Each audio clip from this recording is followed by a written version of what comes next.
imagine that the steward saying, "What are you bringing that in for, mate?" So everybody can go, "La." That's true. That'd be great, wouldn't it? Yeah. Yeah. Now, it was a bit of a throwback here, yes. I was looking at Joe Root was speaking to the media. And I read the piece, and at the bottom of the piece it said, Joe Root was speaking to the media on behalf of Brute Sports Style, the new fragrance from men's grooming brand Brute.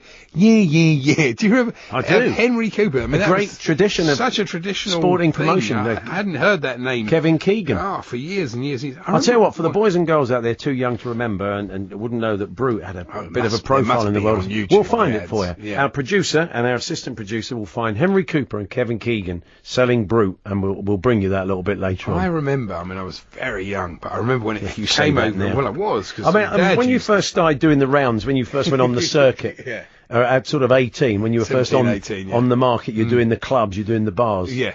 What were you splashing all over at that stage? Well, it was Brute.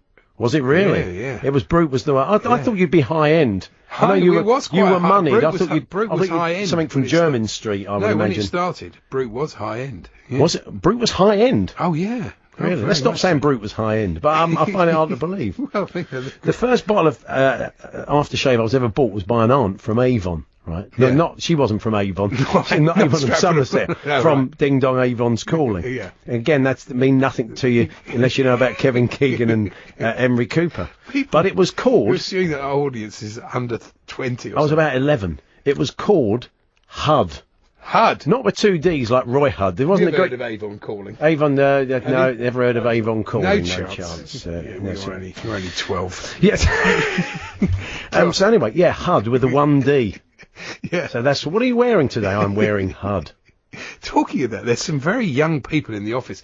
First ever aftershave that I was bought was by an aunt, and it was from the Avon catalogue. Oh yeah. And it was called Hud. And our old mate Crackers, Richard Cracknell, said, "I remember Hud." And he'd obviously looked it up in the past, and he's verified it. It's the Swedish word for skin.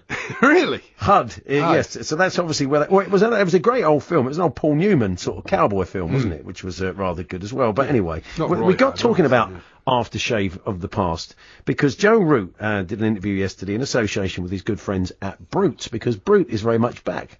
As an aftershave. Very much the sportsman's aftershave. Yeah, and it always has been. Yeah. Who could possibly forget, or unless you're too young, who could, this is a chance to hear for the first time. What was that? It was a bit of stick I was playing with. Nearly flicked in my own face. Yeah, it was good.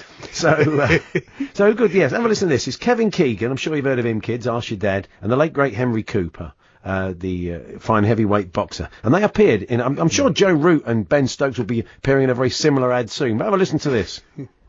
You're doing well there, Kevin. Oh, bit of spring, Henry.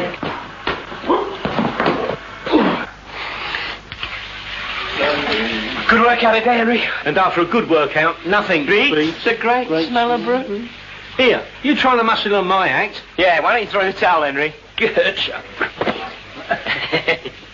Brute 33, the deodorant with muscle.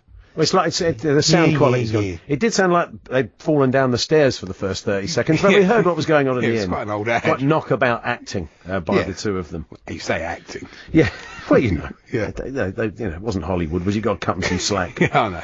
Now, off the back of that, where Andy, Andy always does in the ad breaks, he doesn't do research. He'll start getting in the zone for when we come back. He starts flicking around YouTube, and this is what he does. And but he did unearth this, and it's Henry Cooper reading the story, the Three Billy Goats Gruff, and he quite rightly pointed out that what will Ray Parlour sound like when he's 80? Have a listen to this. Once upon a time, there were 3 billy goats called Gruff. One day, they all set off up the hillside. They were going to look for some sweet grass to eat, so that they could grow fat. It's Ray when he's 80. On the way, the 3 billy goats Gruff came to a river. Where we going on today, the other Al? side was a green meadow It's Ray. with the finest grass I had ever And then seen. they went to Langens. Yeah. There was a wooden bridge over the river. I'm and driving. under the bridge, And all that Ray's other catchphrases. So that was good. Yeah. That was a bit of a Henry Cooper. And then I remembered that many years ago, 1976. You were a conduit. I was a conduit. As you just accused Tom Watt of being one, but you were a conduit. Where a friend of mine was in the music business, he still is, I think, and he was working with Henry Cooper, and they were looking for single. I don't know. He just A song. They wanted a song. They wanted a song for him. And having cracked acting, he wanted to try singing. he did. And a friend, exactly. And a friend of mine, well, he was his currency, 76. He was quite. He was hot, wasn't he? Yeah. Hot, yeah. And a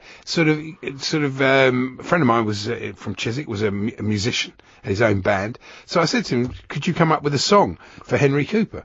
And he said, "Yes, I could." And he did. And Henry loved it, and they recorded it. Yeah. I've got the single at home. It's signed saying that without you this wouldn't have happened. That sort of idea. Listening to the song now, it does strike me that he has a very similar problem as my mate Rob is finding the right key. Yeah, because he's slightly all over. Auto-tune didn't exist in those days, not quite in the same way. It's not the best, really, this one. But shall we hear it? It's called "Knock Me Down with a Feather." Yeah.